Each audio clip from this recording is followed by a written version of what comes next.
y es depuis très longtemps. Tu as fait déjà beaucoup de choses en termes humanitaires.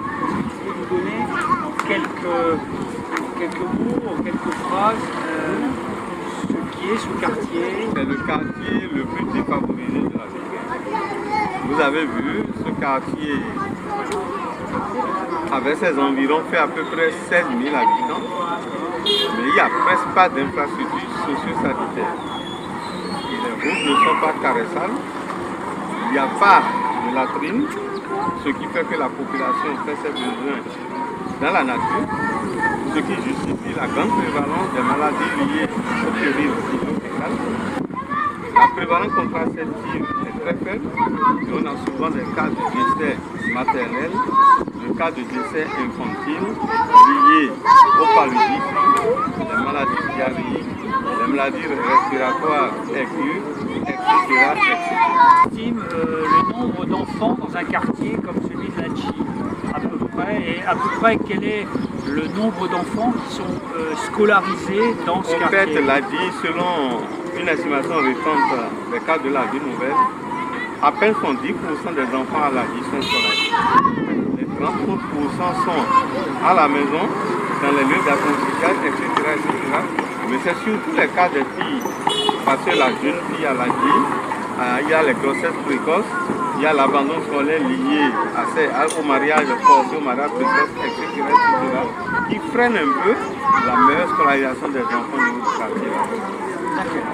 Alors, ce que je voulais te demander, c'était de nous faire visiter, en quelque sorte, le quartier et de nous montrer un peu dans quelles conditions de vie se trouve cette population très défavorisée. Et puis, nous mettrons également l'accent sur le fait que ce que tu as construit à travers ce centre médico-social, c'est quand même quelque chose que tu as construit depuis 20 ans et qui est aujourd'hui une structure qui permet à des enfants, à des mères, à des femmes enceintes, des populations très pauvres, et bien tout simplement de leur donner une chance et de leur sauver la vie tout simplement.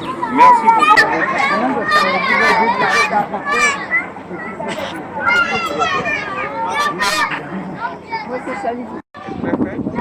On a souvent des cas de décès maternels, des cas de décès infantile.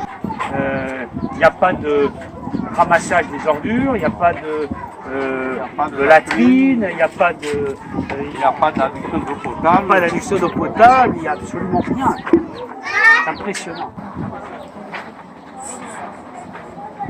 Dans le domaine de l'humanitaire, il y a 3 priorités. Il y a effectivement la santé, il y a l'accès à l'eau potable, il y a l'assainissement et puis il y a l'école. Et regarde l'eau comment elle est. La couleur de l'eau. Voilà, donc ça c'est cette eau dont tu parlais tout à l'heure. Cette eau c'est juste puits, mais l'eau n'est pas potable. Mais c'est avec ça les gens font la vaisselle. Quand on fait la vaisselle avec ça, c'est qu'on la boit quelque part.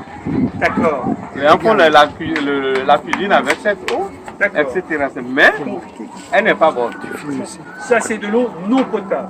C'est de l'eau non potable. Qui a été réhabilité par l'UNICEF. Et toi, tu ne voulais pas. Je ne voulais pas. Et ça, malgré ça, ils ont fait ça.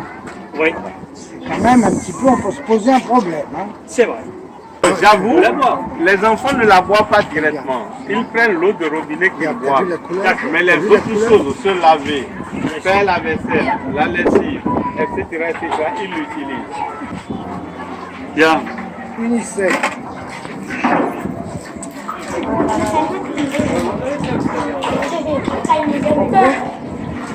On a vu les problèmes de santé, on a vu ce qu'était le problème de l'eau, et puis on va aller en direction de ce bâtiment, qui est un bâtiment qui est encore en construction, qui représente l'école la plus importante du quartier.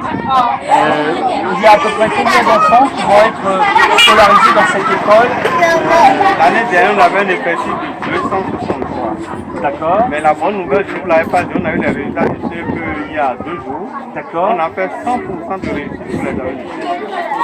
Il y a 12 gamins qui étaient pris en charge l'examen, les 2 sont passés.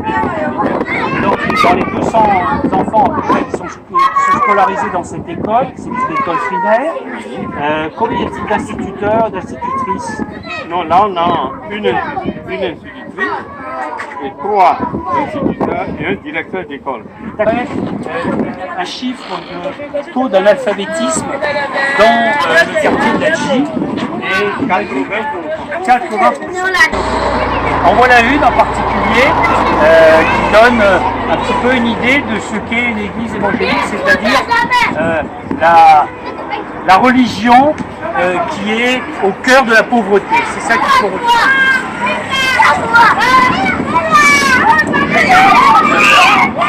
Une pour les filles, pour les garçons. Un point de lavage des mains. Il leur permettra de se laver les mains. D'accord. Donc les latrines sont ici. Oui. On les voit bien, elles sont pas Ah bah ça, on les voit. Il y en a 4. 4, d'accord. Il y a tout qui va être comme accompagnement dans les salles de classe, les poubelles à acheter, les sensibilisations, le savon pour le lavage des mains des enfants, etc. etc. C'est pire que nous. Oui. On va le donner à François, c'est pas la peine.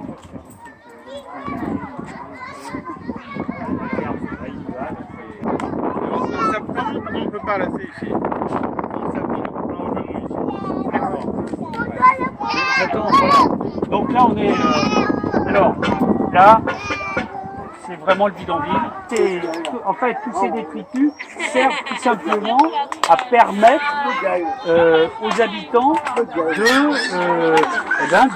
d'avoir une espèce de terre pour pouvoir à la fois marcher, se déplacer, etc., autrement que par la mer, enfin par le lac. Ici, c'est presque mort. Oui.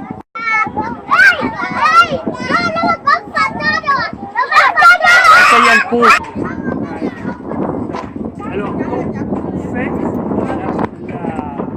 la partie.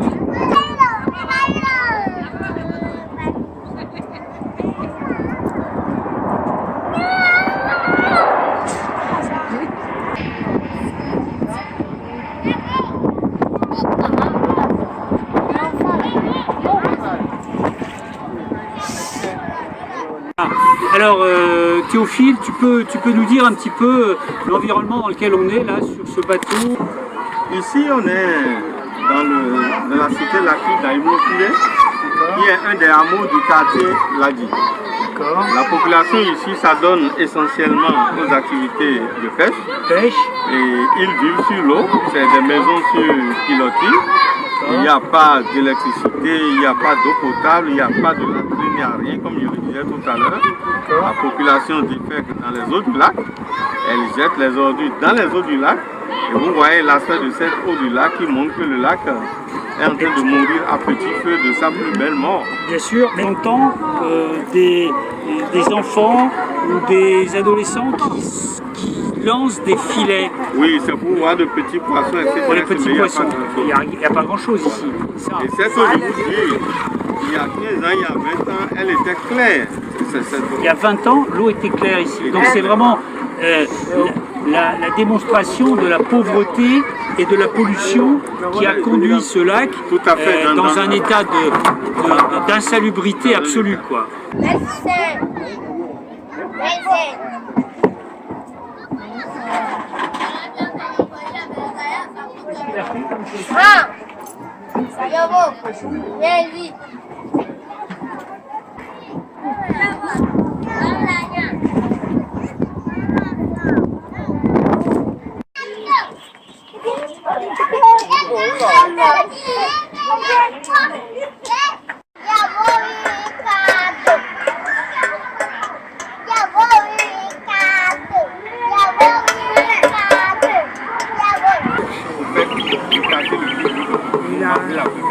Nous sommes très attachés à ce quartier et nous allons y travailler avec ton équipe et avec l'équipe de pour essayer de donner une chance